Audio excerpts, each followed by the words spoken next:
Hello students, good morning. Chemistry की online class में आप सब बच्चों का हार्दिक स्वागत है। मैं उम्मीद करता हूँ आप घर पे सेफ होंगे, सुरक्षित होंगे और अपनी पढ़ाई कर रहे होंगे। फिलहाल आपको पता होगा, अभी न्यूज़ आई थी कि आपकी जो स्कूलें हैं वो फिलहाल 15 जनवरी तक बंद कर दी गई हैं। यानी आपकी जो स्कूल होंगी वो 15 जनवरी के बाद चांस है खुलने के। शायद खुल भी सकती है और नहीं भी खुल सकती है, वो डिपेंड करता है कंडीशन के ऊपर। फिलहाल के लिए तो आपको ऑनलाइन के द्वारा ही अपनी पढ़ाई को जारी रखना होगा। और मैंने आपसे हर बार कहा है, आपके पास ये बढ़िया तरीका है पढ़ने का। इस बार आपको पूरा टाइम मिल रहा है, आपके पास टाइम भी पूरा है, तो जितने भी टॉपिक आपको किसी भी सब्जेक्ट में जो पढ़ाए जाते हैं उसे आप तरीके से पढ़िए। और अगर आपको किसी भी टॉपिक में कोई डाउट आता है तो अपने सब्जेक्ट टीचर से उस डाउट को क्लियर कीजिए भाई।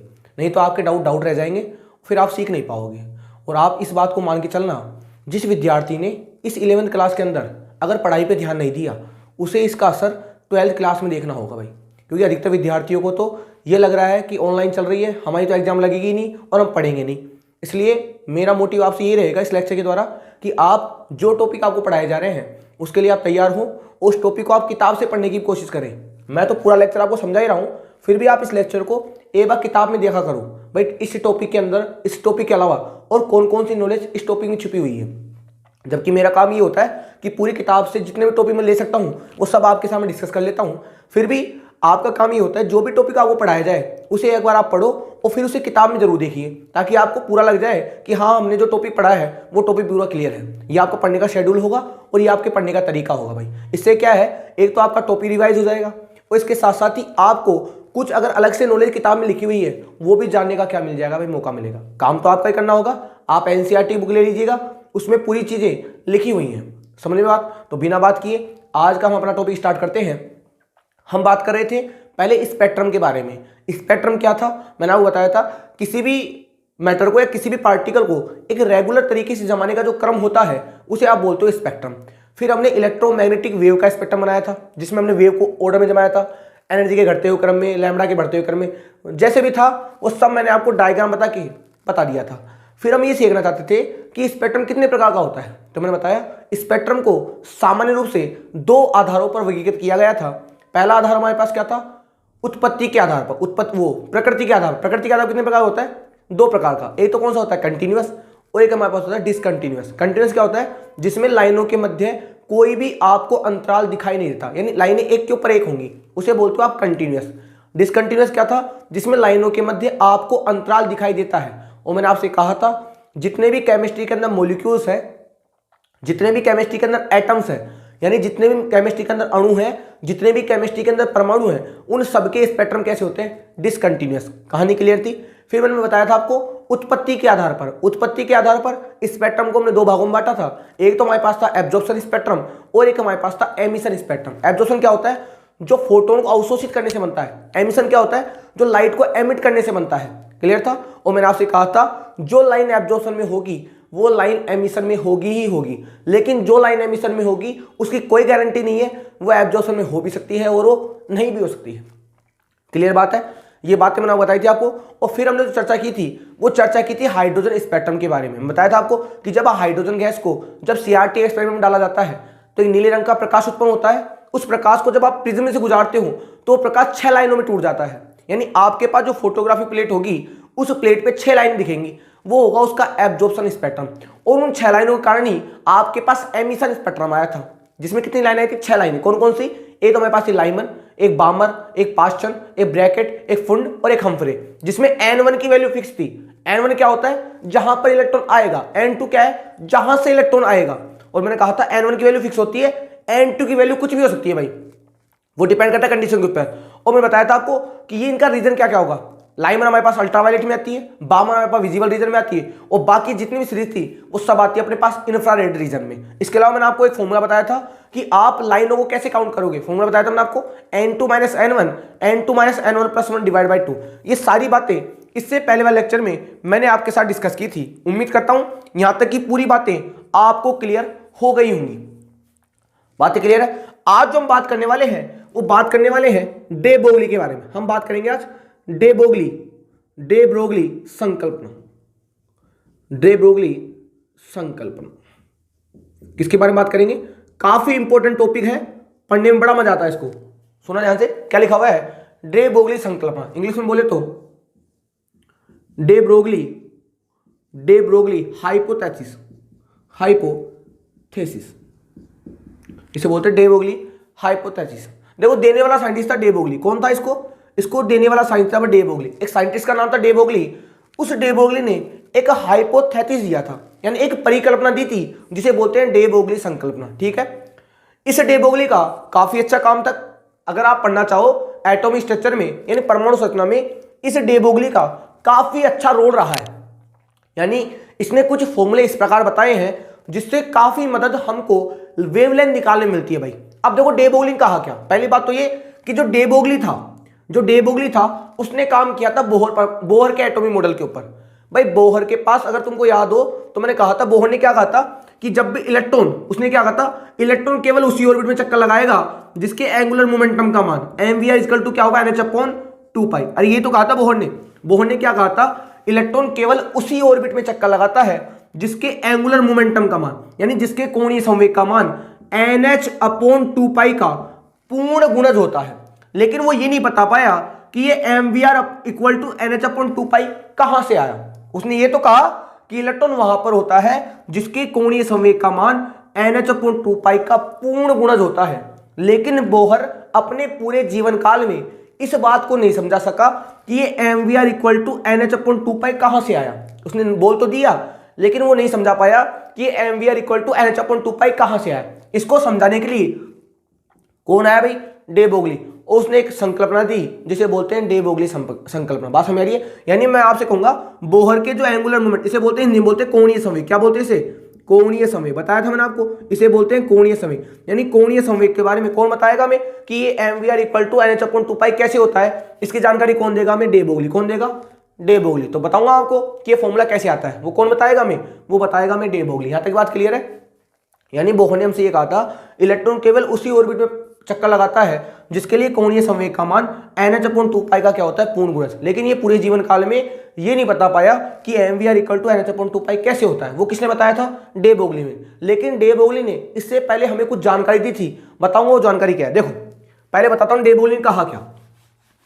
डे ब्रोगली ने एक स्टेटमेंट कहा, क्या कहा, उसने ये कहा आपके पास जितने भी सब एटॉमिक पार्टिकल है, मेरी बात को सुना ध्यान से, डे ब्रोगली ने क्या कहा, आपके पास जितने भी सब एटॉमिक पार्टिकल है, हिंदी में बोलते हैं इसे उप परमाणविक अणु। क्या बोलते हैं, उप परमाणु। जैसे आप इलेक्ट्रॉन ले लो, प्रोटॉन ले लो, न्यूट्रॉन ले लो, अल्फा पार्टिकल ले लो, बीटा ले लो, गामा ले लो, सारे मैंने आपको बताए थे।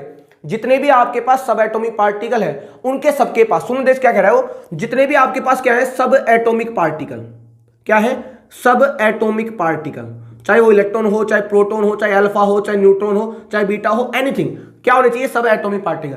जितने भी आपके पास सब एटॉमिक पार्टिकल है उन सबके पास वेव नेचर होती है, उन सबके पास क्या होती है, वेव नेचर होती है, साथ में होती है पार्टिकल नेचर। यानी उसके पास तरंग प्रकृति होती है, उसके पास कणीय प्रकृति होती है, जिसे आप बोलते हो ड्यूअल नेचर। क्या बोलते हैं इसे, ड्यूअल नेचर। इसे हिंदी में बोलते हैं द्वैत प्रकृति। क्या बोलते हैं, द्वैत प्रकृति। ये बात किसने कही, डे ब्रोगली ने। तो ये इस बात में नया क्या था, ये तो सभी जानते थे, ये तो हमको पहले पता था। जितने भी सब एटॉमिक पार्टिकल होते हैं उनके पास दो नेचर होती है, एक तो होती है वेव नेचर, एक हमारे पास होती है पार्टिकल नेचर। बात क्लियर है, यहां तक बात समझ आ रही है। मैं क्या कह रहा हूं, क्या कहा डे ब्रोगली ने, जितने भी हमारे पास सब एटॉमिक पार्टिकल होते हैं उनके पास दो नेचर होती है, एक तो वेव नेचर होती है और एक हमारे पास होती है पार्टिकल नेचर, जिसे बोलते हो आप ड्यूअल नेचर। यानी एक ही पार्टिकल दो प्रकार की प्रकृति रखता है, वो तरंग प्रकृति भी रखता है और वो कणीय प्रकृति भी रखता है, जिसे बोलते हैं ड्यूअल, यानी द्वैत प्रकृति। क्या बोलते हैं उसे, द्वैत प्रकृति। तो इसमें नया कुछ भी नहीं था। लेकिन नया क्या कहा, उसने कहा कि सब एटॉमिक पार्टिकल के पास ही द्वैत प्रकृति नहीं होती। तो उसने कौन सी इंपॉर्टेंट बात कही, यहां तक की बात तो शायद आपको क्लियर हो गई होगी मैं क्या कह रहा हूं, यहां तक की बात सबको क्लियर है। देखो सबसे इंपॉर्टेंट बात क्या कही, ये बात तो भाई हम भी जानते थे कि जितने भी सब एटॉमिक पार्टिकल होते हैं उसके पास द्वैत प्रकृति होती है, हम भी जानते थे, वेव नेचर होती है, पार्टिकल नेचर होती है। तो इसमें नया कुछ नहीं था। लेकिन डे ब्रोगली ने नया क्या कहा कि चाहे कोई सा ही हो, एवरी मैटर। देखो उसने क्या कहा, उसने कहा इलेक्ट्रॉन, मैं कहूंगा ऐसे लिख देता हूं डायरेक्ट, ऑल, हिंदी में लिख देता हूं चाहे, समस्त उप परमाणविक अणु,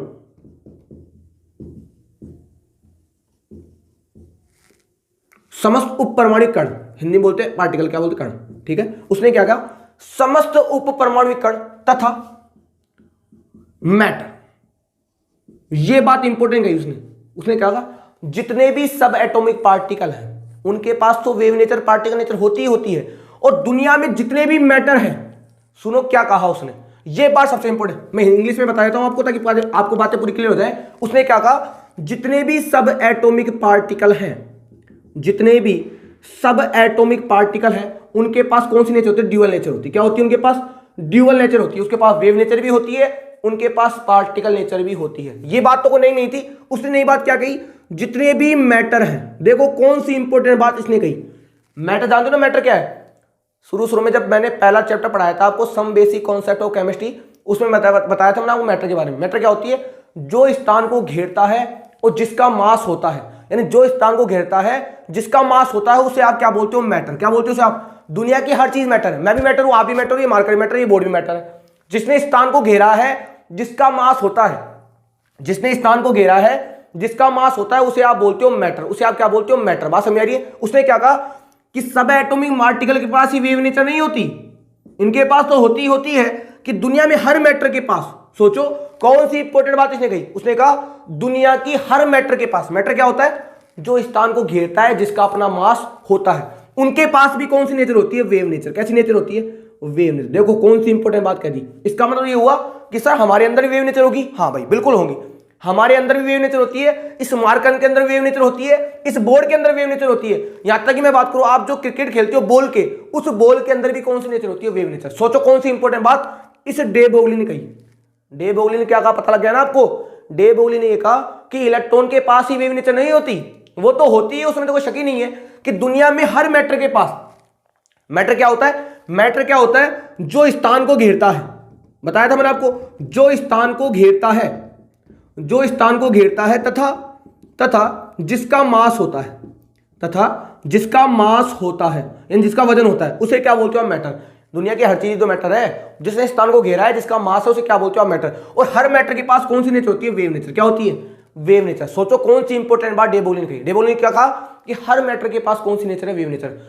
एक अचंबा लगा कि क्या हम, यानी हमारे अंदर भी वेव नेचर हो सकती है, क्या मार्कर के अंदर पेन वेव नेचर हो सकती है, क्या इस बोर्ड के अंदर वेव नेचर हो सकती है, हाँ हो सकती है according to de Broglie. De Broglie कहता है हर मैटर के पास वेव नेचर होती, पार्टिकल तो होगी भाई, हम पार्टिकल, इसमें तो कोई शक ही नहीं है भाई, हमारे पास पार्टिकल तो पार्टिकल नेचर तो होगी, लेकिन हमारे अंदर वेव नेचर भी हो सकती है। ऐसी अचंबित बात किसने कही भाई, डे ब्रोगली। किसने कही, डे ब्रोगली। बात समझे, डे ब्रोगली का कि दुनिया में इलेक्ट्रॉन के पास ही वेव नेचर नहीं है, हर मैटर के पास क्या होती है, वेव नेचर। क्या होती है, वेव नेचर। और उसको निकालने के लिए, और इस वेव की उसने लैम्डा निकालने के लिए एक फॉर्मूला दिया जिसे बोलते हैं डे ब्रोगली इक्वेशन। क्या बोलते हैं उसे बोलते हैं डे ब्रोगली समीकरण। क्या बोलते हैं उसे बोलते हैं डे, क्योंकि सोचो उसने कहा कि मैटर के पास वेव नेचर होती है, तो वेव होगी तो उसके पास लैम्डा भी होगी। बताया था मैंने, अगर तरंग है तो तरंग की तरंग दैर्ध्य होती कि नहीं होती, तो लैम्डा निकाल सकते हैं ना। और ये लैम्डा निकाल के कौन देगा हमको, ये लैम्डा निकाल के देगा हमको डे ब्रोगली। कौन निकाल के देगा, डे ब्रोगली। तो बात क्लियर आपको कि डे ब्रोगली ने क्या कहा, डे ब्रोगली ने कहा इलेक्ट्रॉन, यानी मैं कहूंगा सब एटॉमिक पार्टिकल तथा मैटर के पास कौन सी नेचर होती है, वेव नेचर। कैसी नेचर होती है, इंपॉर्टेंट बात तो यही थी कि मैटर के पास भी वेव नेचर हो सकती है क्या, यानी हमारे अंदर भी वेव नेचर हो सकती है क्या, हो सकती है। ये बात किसने कही, ये बात कही डे ब्रोगली ने। ये बात किसने कही, ये बात कही भाई डे ब्रोगली ने। बात क्लियर आपको कि डे ब्रोगली ने कौन सा स्टेटमेंट कहा, उसने कहा हर मैटर के पास कौन सी नेचर होती है, वेव नेचर। कौन सी नेचर होती है, वेव नेचर। अब इसकी लैम्डा कैसे निकालेंगे, देखो ये बताएगा डे ब्रोगली, और फिर बाद में आपको ये बताऊंगा इसने बोहर के कोणीय संवेग का मान कैसे ज्ञात किया था। देखो भाई कैसे कहा उसने कहा अगर आपके पास मान लो अगर पार्टिकल है, अगर उसके पास वेव नेचर है, अगर वेव नेचर, उसके पास फॉर्मूला क्या होगा, ई बराबर क्या होगा हमारे पास एच न्यू। होता ही नहीं होता, हम जानते हैं ये किसके लिए फॉर्मूला है, ये फॉर्मूला अपने पास वेव नेचर के लिए। किसके लिए, वेव नेचर के लिए। किसके लिए है, ये अपने पास है वेव नेचर, यानी वेव नेचर में एनर्जी का फॉर्मूला क्या होता है, ई बराबर एच न्यू। होता ही नहीं होता, जिसे आप क्या लिख सकते हो, एच सी बाई लैम्डा। लिखते हो नहीं लिखते हो, इक्वेशन नंबर 1। क्लियर बात है। ये कब है, जब आपके पास कौन सी नेचर होगी, वेव नेचर। अगर आपके पास पार्टिकल नेचर है, कौन सी नेचर है, अगर आपके पास पार्टिकल नेचर है, पार्टिकल नेचर है, तो एनर्जी का फॉर्मूला क्या होगा, इक्वल टू होगा अपने पास mc²। क्या बोलते हैं इसको, इक्वल टू होता है mc²। इसे बोलते हैं आइंस्टीन इक्वेशन, ये फिजिक्स में चलती है, इसे बोलते हैं आइंस्टीन इक्वेशन। क्या बोलते हैं इसे, आइंस्टीन इक्वेशन। इक्वेशन नंबर 2 देखो जी, अगर आपके पास वेव नेचर है तो एनर्जी का फॉर्मूला क्या होता है, ई बराबर एच न्यू या ई बराबर एच सी बाई लैम्डा। ये बात तो मैंने आपको बताई थी। और अगर आपके पास पार्टिकल नेचर है तो एनर्जी का फॉर्मूला क्या होगा, mc²। इसे बोलते हैं आइंस्टीन इक्वेशन। Equation number 2। तो समीकरण 1 और 2 से क्या पता लग रहा है आपको, ये फॉर्मूला भी एनर्जी का है और ये फॉर्मूला भी एनर्जी का है। बताओ दोनों फॉर्मूले आपस में बराबर होंगे कि नहीं होंगे। तो मैं कहूंगा इक्वेशन समीकरण नंबर 1 से और समीकरण नंबर सेकंड से बताओ एस सी अपॉन लैम्डा किसके बराबर हो जाएगा, एम सी स्क्वायर के बराबर होगा कि नहीं होगा। दिख रहा है ना आपको, ये कह रहा है अगर आपके पास वेव नेचर है तो एनर्जी का फॉर्मूला क्या होगा, ई बराबर एच न्यू, या वो कहूंगा एस सी बाय लैम्डा। और अगर आपके पास पार्टिकल नेचर है तो ई बराबर क्या होगा, M C square, equation number 2। तो मैं कहूंगा दोनों फॉर्मूले किसके, एनर्जी के, बताओ इसका मान इसके बराबर होगा कि नहीं होगा। तो दिख रहा है आपको यहां से सी क्या होगा, कैंसिल। तो बताओ एच अपॉन लैम्डा किसके बराबर होगा, एम सी के बराबर होगा कि नहीं होगा। और मुझे अगर यहां से लैम्डा निकालना है तो बताओ क्या होगा formula, H upon M C. बताओ आएगा नहीं है, निकालोगे लैम्डा, अगर अरे भाई 1 अपॉन लैम्डा आएगा, उल्टा कर दोगे तो क्या बन जाएगा, एच अपॉन एम सी। इतनी तो गणित जानते हो आप, क्लियर बात है यहां तक की। ये आ गया। यहां पर सी क्या है, यहां पर सी है, यहां पर सी वेलोसिटी ऑफ लाइट नहीं है, यहां पर सी है वेलोसिटी ऑफ पार्टिकल। क्या है, वेलोसिटी ऑफ पार्टिकल, जिसे दिखाते हैं अपन वी से। किसे दिखाते हैं, वी से। तो इस सी की जगह वी रख दूं मैं, तो लैम्डा इक्वल टू हो जाएगा मेरे पास एच अपॉन एम वी। क्या हो जाएगा मेरे पास, एच अपॉन एम वी। चूंकि हम ये जानते हैं कोणीय संवेग, वो कोणीय संवेग नहीं, सॉरी, चूंकि हम ये जानते हैं रेखीय संवेग। कौन सा संवेग, रेखीय संवेग, बताया था मैंने आपको। चूंकि हम ये जानते हैं कि रेखीय संवेग P बराबर होता है मेरे पास एम वी। क्या होता है, एम वी। अगर आपको याद हो तो मैंने आपको जब बोहर का परमाणु मॉडल पढ़ाया था तो पढ़ाया था कोणीय संवेग। तो मैंने कहा था कोणीय संवेग क्या होता है, रेखीय संवेग में मल्टीप्लाई किससे कर दो आप, रेडियस से, तो आपके पास कोणीय संवेग आ जाएगा। तो रेखीय संवेग का फॉर्मूला क्या होता है, P बराबर क्या होता है, एम वी। इसे बोलते हैं इंग्लिश में लीनियर मोमेंटम। क्या बोलते हैं, linear momentum, linear momentum. P बराबर क्या आएगा, एम वी। तो बताओ एम वी की जगह क्या रख सकता हूं, P रख सकता हूं मैं। तो लैम्डा बराबर क्या आएगा मेरे पास, H अपॉन P। देखो ये फॉर्मूला बन के आ गया, लैम्डा बराबर मेरे पास क्या आएगा, H अपॉन P। यानी अगर आपके पास मोमेंटम है, भाई आपके पास मोमेंटम तो होगा ना, क्योंकि आपके पास मास भी होगा, आपके पास स्पीड भी होगी। तो बताओ आपके पास लैम्डा आएगी ही नहीं आएगी, आएगी नहीं आएगी। यानी जितना ज्यादा मोमेंटम होगा लैम्डा उतनी ज्यादा क्या हो जाएगी, कम हो जाएगी। यानी हम अपनी वेव को देख नहीं पाते। क्यों नहीं देख पाते, हमारा मास ज्यादा है। भाई हम क्यों नहीं देख पाते, अगर मास बढ़ेगा तो लैम्डा क्या हो जाएगी, कम। और लैम्डा कम हो जाए तो लैम्डा क्या होती है, दो क्रमागत संघों और दो क्रमागत वृत्तों के मध्य की दूरी तो होती है।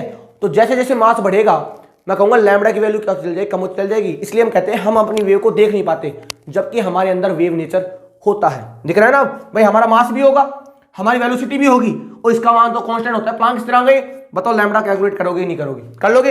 यानी इसका मतलब ये हुआ कि जो लैम्डा है वो कोणीय संवेग, वो रेखीय संवेग क्या होता है, व्युत्क्रमानुपाती। जैसे जैसे P बढ़ेगा वैसे वैसे लैम्डा की वैल्यू क्या हो जाएगी, कम हो जाएगी। जैसे जैसे P बढ़ेगा वैसे वैसे लैम्डा की वैल्यू क्या हो जाएगी, कम। तो अगर मुझे यहां से लैम्डा 1 अपॉन लैम्डा 2 निकालना हो, बताओ फॉर्मूला क्या बनेगा, P2 अपॉन P1 बनेगा कि नहीं बनेगा। निकल गया ना फॉर्मूला। भाई लैम्डा 1 क्या होगा, H अपॉन P1, लैम्डा 2 क्या होगा, H अपॉन P2, ये तो कांस्टेंट रहेगा। तो लैम्डा 1 अपॉन लैम्डा 2 क्या हो जाएगा, P2 अपॉन P1 होगा कि नहीं होगा। दिख रहा है साफ साफ, आप देख लीजिए आप ध्यान से।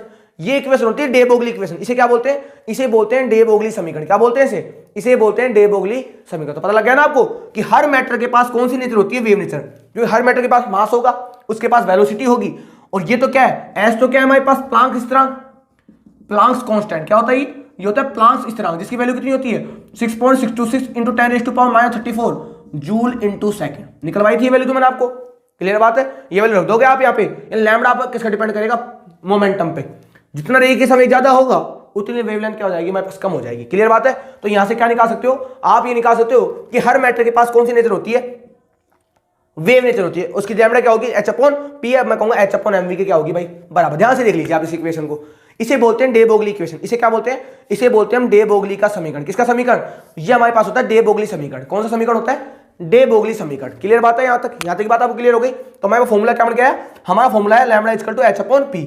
यहां पर S तो स्थिरांक है जिसे बोलते हो प्लांक स्थिरांक, और P क्या है हमारे पास, रेखीय संवेग, जो किस पर डिपेंड करता है, मास और यानी जैसे जैसे P बढ़ेगा वैसे वैसे लैम्डा की वैल्यू क्या हो जाएगी, कम हो जाएगी। दिख रहा है ना आपको, यहां से जैसे जैसे P बढ़ेगा वैसे वैसे लैम्डा की वैल्यू क्या हो जाएगी, कम। तो मैं कहूंगा लैम्डा 1 अपॉन लैम्डा 2 क्या होगा, P2 अपॉन P1। दिख रहा है साथ आपको, यहां से नया फॉर्मूला बना देंगे हम, कोई बड़ी बात नहीं। ये फॉर्मूला यही से तो बन क्या है कि लैम्डा 1, भाई आप सोचो लैम्डा 1 बराबर क्या होगा, H अपॉन P1, ये तो कांस्टेंट रहेगा। लैम्डा 2 बराबर क्या होगा, H अपॉन P2। तो लैम्डा 1 अपॉन लैम्डा 2 क्या हो जाएगा रे, H upon P1 upon H upon P2। ये कट जाएगा, P2 पर चल जाएगा, तो लैम्डा 1 अपॉन लैम्डा 2 क्या जाएगा, P2 अपॉन P1। ये तो लिखा है तो यहाँ पर मैंने, तो लैम्डा 1 अपॉन लैम्डा 2 क्या होगा, P2 अपॉन P1। यानी अगर आपको दो पार्टिकल दे दी जाए और दो के मोमेंटम दे दी जाए तो बताओ उनका रेशियो निकाल सकते हो आप, इस फॉर्मूले निकाल सकते हो उनका अनुपात, बड़े आराम से निकल जाएगा। इसे बोलते हैं डे बोगली संकलन। वापस सुनो ध्यान से, डे बोगली ने क्या कहा कि इलेक्ट्रॉन के पास नहीं, हर मैटर के पास कौन सी नेचर होती है, वेव नेचर। जिसे कैसे निकाल सकते हैं, ऐसे निकाल सकते हैं। अब बात सुनो ध्यान से, उसने बात की फिर इलेक्ट्रॉन के बारे में। किसके बारे में बात की फिर उसने बात की इलेक्ट्रॉन के बारे में। किसके बारे में बात की, इलेक्ट्रॉन के बारे में। और वो टॉपिक काफी इंपॉर्टेंट है भाई।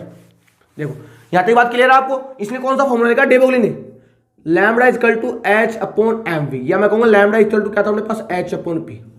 ये दोनों फॉर्मूले किसके थे, ये दोनों फॉर्मूले थे डे ब्रोगली। किसके फॉर्मूले थे, ये फॉर्मूले थे डे ब्रोगली के। ठीक है, आगे बात करते हैं। अब देखो एक एडवांस का टॉपिक है जो मैं आपके साथ डिस्कस कर रहा हूं। आपकी किताब में तो केवल इतना सा लिख रखा है डे ब्रोगली के बारे में, आपकी बुक ने, आपकी एनसीईआरटी में केवल और केवल इतना सा लिखा हुआ है जो मैंने अभी आपको समझाया था। अब मैं बात करता हूं थोड़े आगे कॉन्सेप्ट की, एडवांस कॉन्सेप्ट। देखो advance concept of day Broglie equation.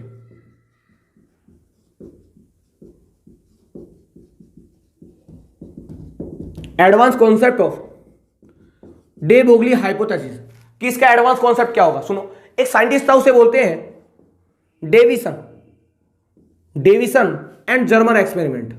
ये काफी इंपॉर्टेंट है भाई, कंपटीशन की जो एग्जाम होती है जेडब्ल्यू नीट में, उसमें इससे से काफी अच्छे क्वेश्चन बनते हैं। Davisson and Germer experiment,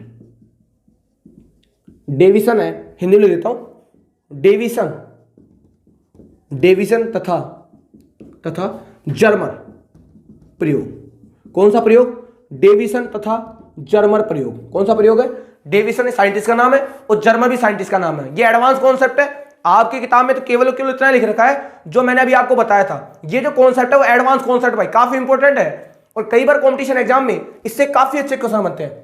simple है, ज्यादा मतलब ज्यादा कोई एडवांस भी नहीं है, लेकिन काफी अच्छा पॉइंट है। और ये किसके बारे में बताएगा, ये बताएगा पार्टिकल के बारे में, कि पार्टिकल के पास अगर किसी भी इलेक्ट्रॉन की, ये कहेगा अगर तुम्हें इलेक्ट्रॉन की लैम्डा निकालनी है तो उस लैम्डा का फॉर्मूला क्या आएगा, अभी बताएगा। देखो कैसे बताएगा। ये क्या कहता है, डेविसन और जर्मन दो साइंटिस्ट थे, एक का नाम डेविसन था और एक का नाम क्या था, जर्मन। उन्होंने क्या कहा, अगर आपके पास इलेक्ट्रॉन है, देखना मेरी बात को ध्यान से, अगर आपके पास क्या है इलेक्ट्रॉन, इस इलेक्ट्रॉन को अगर आपने दे दिया, इसको दे दिया वेलोसिटी वी, क्या दे दी इसको आपने, इसको दे दिया आपने वेलोसिटी वी, क्या दे दी इसको आपने, इसको दे दिया आपने वेलोसिटी वी। भाई इलेक्ट्रॉन है, उसके पास मास तो होगा ना भाई, अरे मास होगा कि नहीं होगा, अरे भाई आपके पास इलेक्ट्रॉन है तो मास तो होता, कितना होता है इलेक्ट्रॉन का मास, 9.1 इंटू 10⁻³ kg। चाहे हम जीरो मान के चल रहे, मास तो होता है, कुछ ना कुछ मास तो इलेक्ट्रॉन का होगा ही होगा। क्या कह रहा है, अगर इलेक्ट्रॉन को तुम वी वेलोसिटी दे दो, सुनो ध्यान से क्या कह रहा है, आपके पास एक इलेक्ट्रॉन है, आपके पास क्या है एक इलेक्ट्रॉन, इस इलेक्ट्रॉन को कितनी दे दी जाए, इसको दी जाए वी वेलोसिटी, कितनी वेलोसिटी दे दे, इसको दे दे वी वेलोसिटी, कितनी वेलोसिटी दे दे, वी वेलोसिटी। जैसे इस इलेक्ट्रॉन को वेलोसिटी दी जाएगी, बताओ ये मूवमेंट करेगा ही नहीं करेगा, मूवमेंट करेगा तो इसके पास कौन सी एनर्जी आएगी, इसके पास आएगी काइनेटिक एनर्जी। कौन सी आएगी, इसके पास आएगी गतिज ऊर्जा। कौन सी ऊर्जा आएगी, इसके पास आ जाएगी गतिज ऊर्जा। क्या आ जाएगी, गतिज ऊर्जा। सोचो अगर इलेक्ट्रॉन को मैं वेलोसिटी दे दूं, अगर मैं वेलोसिटी दे दूं, बताओ मूवमेंट करेगा नहीं करेगा। अगर वो मूवमेंट करेगा तो उसके पास कौन सी एनर्जी होगी, गतिज ऊर्जा, मैं कहूंगा हिंदी में, इंग्लिश में होगी काइनेटिक एनर्जी। क्या होगी उसके पास, काइनेटिक एनर्जी। अगर इलेक्ट्रॉन को तुम ऊपर से, अरे भाई अगर इलेक्ट्रॉन को तुम वी पोटेंशियल दे दो, बताओ मूवमेंट करेगा नहीं करेगा तो उसके पास एनर्जी कौन सी होगी, काइनेटिक एनर्जी। कौन सी होगी भाई, अगर आपने सोचा वेलोसिटी छोड़ो, आप ये मान के चलो आपके पास इलेक्ट्रॉन है, इस इलेक्ट्रॉन को तुमने दे दिया वी वोल्टेज। क्या दे दिया इसको, वी वोल्टेज। क्या दे दिया इसको, वी वोल्टेज। जैसे आप इसके ऊपर पोटेंशियल लगाओगे, बताओ मूवमेंट करेगा नहीं करेगा, मूवमेंट करेगा तो इसके पास कौन सी एनर्जी होगी, काइनेटिक एनर्जी। और अगर इसके पास काइनेटिक एनर्जी होगी, बताओ ये इलेक्ट्रिकल वर्क करेगा नहीं करेगा। भाई अगर आपने इलेक्ट्रॉन को अगर वी पोटेंशियल दे दिया तो मूवमेंट करेगा, और वो मूवमेंट किसके कारण कर रहा है मूवमेंट, पोटेंशियल के कारण, वी वोल्टेज के कारण। और वी वोल्टेज के कारण अगर वो वर्क करेगा, बताओ उसके पास इलेक्ट्रिकल वर्क आएगा ही नहीं। यानी काइनेटिक एनर्जी किसके बराबर हो जाएगी, यहां पर इलेक्ट्रिकल वर्क की। किसके बराबर हो जाएगी, इलेक्ट्रिकल वर्क। हिंदी में बोले तो इसे बोलते हैं वैद्युत कार्य। कौन सा कार्य बोलेंगे, वैद्युत कार्य। भाई आपके पास चार्ज पार्टिकल था ना, इलेक्ट्रॉन कैसा पार्टिकल था आपके पास, चार्ज पार्टिकल। कैसा पार्टिकल था, चार्ज पार्टिकल, आवेशित कण था। क्या था आपके पास, अगर आप आवेशित कण को अगर वी वोल्टेज अप्लाई करोगे, बताओ वो गति करेगा नहीं करेगा, गति करेगा। गति करने की ऊर्जा कौन सी होती है, गति ऊर्जा। कौन सी होती है, गति ऊर्जा। और जब वो ऊर्जा गति ऊर्जा करेगा तो उसने काम भी तो किया होगा। काम कौन सा है, इलेक्ट्रिकल काम, वैद्युत कार्य। कौन सा कार्य है, वैद्युत कार्य। तुम जानते हो, यानी यहां पर क्या होगा, काइनेटिक एनर्जी किसके बराबर हो जाएगी, इलेक्ट्रिकल वर्क। और काइनेटिक एनर्जी का फॉर्मूला क्या होता है, हाफ mv²। इलेक्ट्रिकल वर्क का फॉर्मूला क्या होता है, चार्ज कितना है इसके ऊपर E, और पोटेंशियल कितना है इसका V। ये तो होता है भाई, इलेक्ट्रिकल वर्क का फॉर्मूला क्या होता है, चार्ज इंटू पोटेंशियल। क्या होता है, चार्ज कितना था इसका E, पोटेंशियल कितना था इसका V। तो क्या होगा, हाफ mv² हो जाएगा E इंटू V। कितना हो जाएगा, E इंटू V। तो बताओ यहां से mv² बराबर क्या आएगा, ये दो उधर चला जाएगा, 2 इंटू E इंटू V। बताओ होगा कि नहीं होगा। तो अगर मुझे यहां पर, अगर मैं इस इक्वेशन को दोनों तरफ, इस समीकरण को अगर मैं दोनों तरफ m से मल्टीप्लाई कर दूं, किससे मल्टीप्लाई कर दूं, m से, तो क्या बन जाएगा, ये बन जाएगा m स्क्वायर v स्क्वायर, इधर m से मल्टीप्लाई कर क्या बन जाएगा 2 into E into we into M. बताओ बनेगा नहीं बनेगा, बनेगा। तो यहां से लिख सकता हूं एम वी का होल स्क्वायर बराबर हमारे पास हो जाएगा 2 ई वी इंटू एम। बताओ होगा कि नहीं होगा। तो बताओ यहां से एम वी की वैल्यू कितनी आ जाएगी मेरे पास, कितनी आ जाएगी, under root 2 into E into we into M. बताओ आएगी नहीं आएगी। क्लियर बात है, आपको पता लग गया आपको एम वी। और एम वी किसके बराबर होता है, एम वी हमारे बराबर होता है स्मॉल पी के। किसके बराबर होता है, बताया था ना आपको, ये एम वी किसके बराबर होता है, ये होता है रेखीय संवेग के बराबर। किसके बराबर होता है, ये होता है हमारे पास रेखीय संवेग के बराबर। तो बताओ हम, चूंकि हम जानते हैं, हम क्या जानते हैं, लैम्डा बराबर क्या होता है, एच अपॉन पी। क्या होता है, एच अपॉन पी। तो इस पी की वैल्यू को रख दूं यहां पर, तो लैम्डा बराबर क्या आएगा हमारे पास, h upon under root 2 into E into we into M. बताओ फॉर्मूला बन के आएगा नहीं। इसे बोलते हैं डेविसन जर्मर प्रयोग। इसे क्या बोलते हैं, यानी आप इस फॉर्मूले से बताओ इलेक्ट्रॉन की, बताओ वेवलेंथ निकाल सकते हो, निकाल सकते हो। इलेक्ट्रॉन की नहीं, आप किसी भी पार्टिकल क्या निकाल सकते हो, वेवलेंथ। कैसे, चार्ज आपको पता होगा, वेलोसिटी आपको पता होगी, मास आपको पता होगा, रखो वैल्यू, लाओ आंसर, हो गया काम तैयार। समझे बात, क्या कहना चाहता हूं, वापस सुनो ध्यान से। अगर आपके पास चार्ज पार्टिकल है, उस चार्ज पार्टिकल को अगर आपने वी वोल्टेज दे दिया, तो उसकी मूवमेंट होगी, मूवमेंट कौन सी, उसकी काइनेटिक मूवमेंट होगी, वो किसके बराबर होगी, इलेक्ट्रिकल वर्क के बराबर होगी। इलेक्ट्रिकल वर्क क्या होता है, चार्ज इंटू पोटेंशियल। और हम जानते हैं गति ऊर्जा का फॉर्मूला क्या होता है, हाफ एम वी स्क्वायर। तो मैं कहूंगा 2 उधर चला जाएगा, क्या बन जाएगा 2 इंटू इंटू वी। अगर इस इक्वेशन को दोनों तरफ एम से मल्टीप्लाई कर दूं मैं, तो क्या बन जाएगा, एम स्क्वायर वी स्क्वायर लिखा जाएगा 2 into into we into M. तो एम वी का होल स्क्वायर बराबर क्या हो जाएगा 2 इंटू इंटू वी एम। तो एम वी बराबर क्या होगा, अंडर रूट चल जाएगा। इस वैल्यू को रख दो कि बताओ आंसर आएगा कि नहीं आएगा, आ जाएगा आंसर। इस फॉर्मूले से क्या निकाल सकते हो आप, किसी भी चार्ज पार्टिकल की निकाल सकते हो आप वेवलेंथ। क्या निकाल सकते हो इस फॉर्मूले से, किसी भी चार्ज पार्टिकल की वेवलेंथ। ये अपने पास एडवांस का कॉन्सेप्ट था जो मैंने आपको बताया है। ये आपको बुक में नहीं मिलेगा, मैं कह रहा हूं आपकी बुक में कहां तक लिखा हुआ है, ओनली फॉर ओनली। आपकी बुक ने केवल और केवल डे ब्रोगली की संकल्पना लिखी है, इसके आगे की बात उसने नहीं की। ये बात थोड़ी एडवांस की थी जो मैंने आपके साथ डिस्कस की है। ध्यान से देख लीजिए आप इस टॉपिक को, पूरी बातें आपको क्लियर हो जाएंगी मैं क्या कहना चाहता हूं। इसे बोलते हैं डे ब्रोगली डेविसन जर्मर प्रयोग। इसे क्या बोलते हैं, डेविसन एंड जर्मर प्रयोग।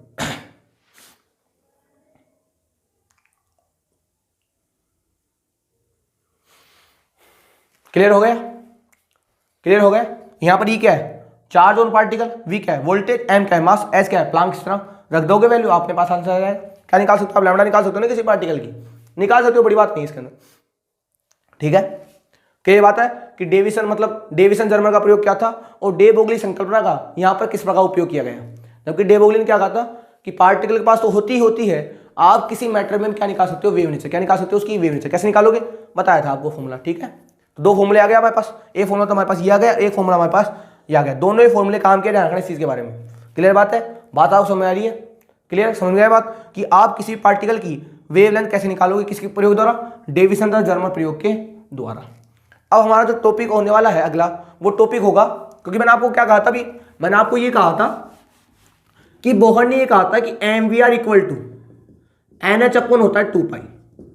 लेकिन वो अपने पूरे जीवन काल में इस बात को नहीं समझा सका कि M we are equal to N h upon 2 pi कैसे होता है। इसको समझाने के लिए कौन आया, इसको समझाने के लिए आया डे ब्रोगली। कौन आया जी, डे ब्रोगली। यानी डे ब्रोगली ने कुछ ऐसा कहा, कुछ ऐसा समझाया जिसके द्वारा पता लग गया कि एम वी आर किसके बराबर होता है, एन एच अपॉन 2 पाई। किसके बराबर होता है, एन एच अपॉन 2 पाई के। तो अपना अगला टॉपिक ये होने वाला है,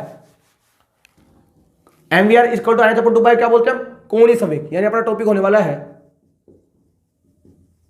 कोणीय संवेग की व्याख्या। कोणीय संवेग की व्याख्या इंग्लिश में बात करो तो कहते हैं एक्सप्लेनेशन ऑफ एंगुलर मोमेंटम।